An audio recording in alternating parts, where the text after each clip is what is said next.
Welcome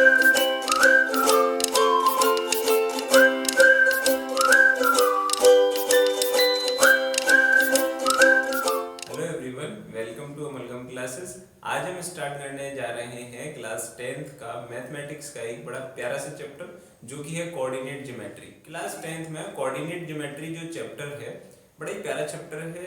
दो छोटी छोटी एक्सरसाइज हैं एनसीईआरटी में, तो उसे समझने के लिए हमें कुछ बेसिक चीज़ें आनी चाहिए। कोऑर्डिनेट ज्योमेट्री हमने क्लास 9th में भी कवर करी थी। कोऑर्डिनेट ज्योमेट्री क्लास 9th में हमारे कोर्स में सिर्फ बेसिकली 2D में यानी कि 2 डायमेंशनल में एक्स एक्सिस और वाई एक्सिस एक प्लेन के ऊपर पॉइंट को रिप्रेजेंट करना था और लाइन की इक्वेशन को ड्रॉ करना था। ये क्लास 9th में हमने देखा हुआ है। तो क्लास 9th के उसी कंसेप्ट को आगे ले जाते हुए हम क्लास 10th में कोऑर्डिनेट ज्योमेट्री के इस प्यारे से चैप्टर को समझते हैं।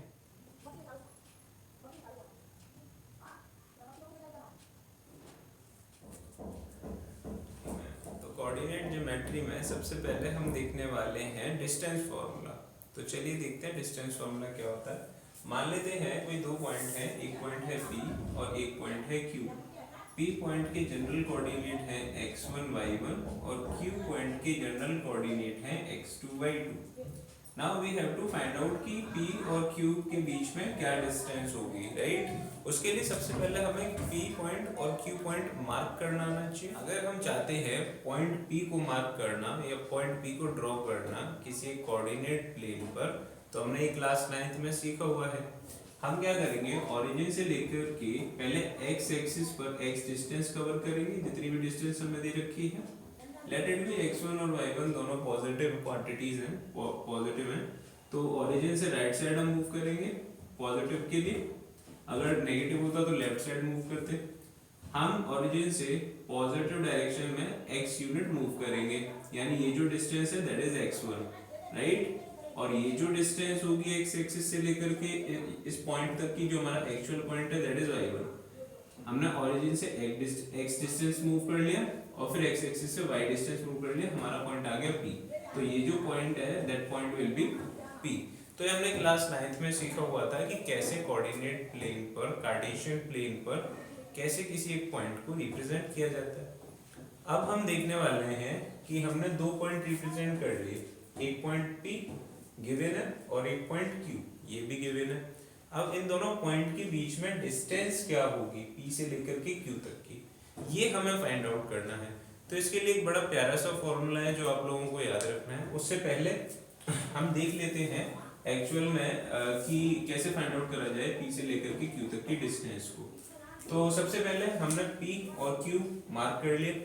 We have to find out P से लेकर के Q तक की डिस्टेंस क्या होगी।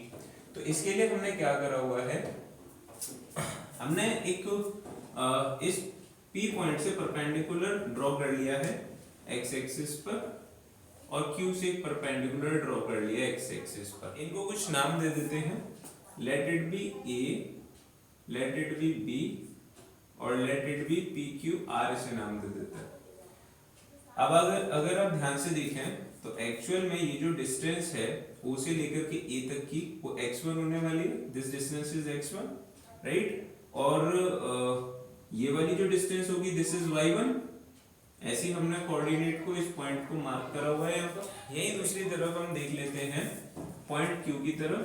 पॉइंट Q से x2, y2 मतलब ओरिजिन से B तक की जो डिस्टेंस होगी पॉइंट B तक की वो होगी x2, और यहाँ x एक्सिस से Q तक की जो डिस्टेंस होगी दैट इज y2। तो अगर आप गौर करेंगे तो एक्चुअल में ये पॉइंट और ये पॉइंट जो था, इनकी ओरिजिन से अगर डिस्टेंस निकाली जाए A और B की दैट इज x1 और दिस इज x2, तो इन दोनों के बीच की डिस्टेंस यानी AB कितना हो जाएगा, x2 minus x1, this will equal to x2 minus x1, और ये जो डिस्टेंस होगी वही डिस्टेंस ये होगी x2 minus x1। तो हमारे पास PR की डिस्टेंस आ गई x2 minus x1। इसी तरीके से अगर मैं निकालना चाहूँ QR की डिस्टेंस, तो QR की डिस्टेंस हम कैसे निकाल सकते हैं। वी हैव, आप कहोगे सर B से लेकर के Q तक की डिस्टेंस y2 है और B से लेकर के R तक की डिस्टेंस A से लेकर के P तक की डिस्टेंस के इक्वल होगी। इट मींस अगर ये y2 है और ये y1 है तो ये वाली जो डिस्टेंस है that will be y2 minus P Q की डिस्टेंस क्या होगी in right angle triangle P R Q, तो हम इजीली निकाल सकते हैं। कैसे? With the help of Pythagoras theorem. In triangle P Q R we have by Pythagoras theorem we can say that hypotenuse का square is equal to perpendicular का square plus base का square। तो ये बन जाएगा पी क्यू का square is equal to P R का square plus Q R का स्क्वायर। नाउ पी क्यू की तो वैल्यू हमें फाइंड आउट करनी है। पी आर यहाँ से कितना हो जाएगा? We have x2 minus x1, तो यहाँ से आ जाएगा x2 माइनस x1 का whole square plus Q R कितना हो जाएगा? y2 minus y1, right. तो क्यू आर का स्क्वायर यानी y2 माइनस y1 का होल स्क्वायर। नाउ हमें पी क्यू की वैल्यू निकालनी है, ना कि पी क्यू के स्क्वायर की। तो पी क्यू की वैल्यू क्या आ जाएगा? Under root of x2 minus x1 का whole square plus y2 minus y1 का होल स्क्वायर। तो हमारे पास मेन फॉर्मूला आ गया P Q is equal to under root of x2 minus x1 का whole square plus y2 minus y1 का whole square. तो अगर मुझे p और q के पॉइंट P और पॉइंट Q के बीच में कोई डिस्टेंस फाइंड आउट करनी है किसी कार्टेशियन प्लेन पर, तो वो हम कैसे कर सकते हैं?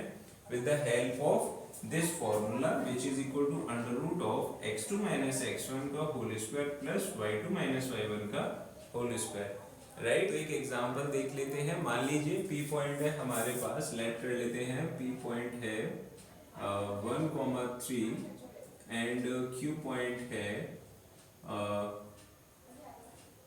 4,7।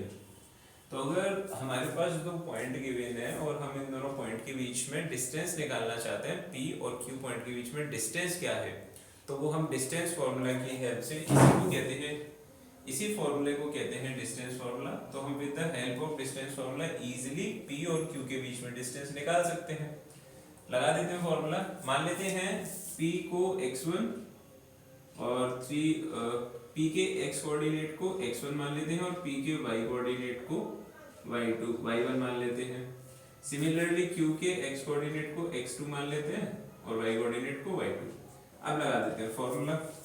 हमारे पास फॉर्मूला है PQ is equal to under root of x2 minus x1 का whole square. x2 is 4 minus x1 is 1 का whole square plus y2 minus y2 यानी 7 माइनस y1 यानी 3 का whole square, that will equal to 4 minus 1 का whole square is 4 minus 1 यानी 3 का square plus 7 minus 3 which is 4 का square. 3 का square हमें पता है 9 होता है और 4 का स्क्वायर 16 और 9 plus 16 we have 25। Under root 25 कितना हो जाएगा? अब ये ध्यान रखिएगा, अंडर रूट से कभी भी कोई वैल्यू जब बाहर आती है तो वो हमेशा पॉजिटिव वैल्यू होती है। तो जब आपसे अंडर रूट 25 पूछा जाए तो इसका आंसर सिर्फ +5 आएगा, ना कि +-5, राइट। तो इसका आंसर होना चाहिए +5 यूनिट्स। तो ये हमारे पास आ गया है P और पॉइंट Q के बीच में क्या डिस्टेंस रही होगी।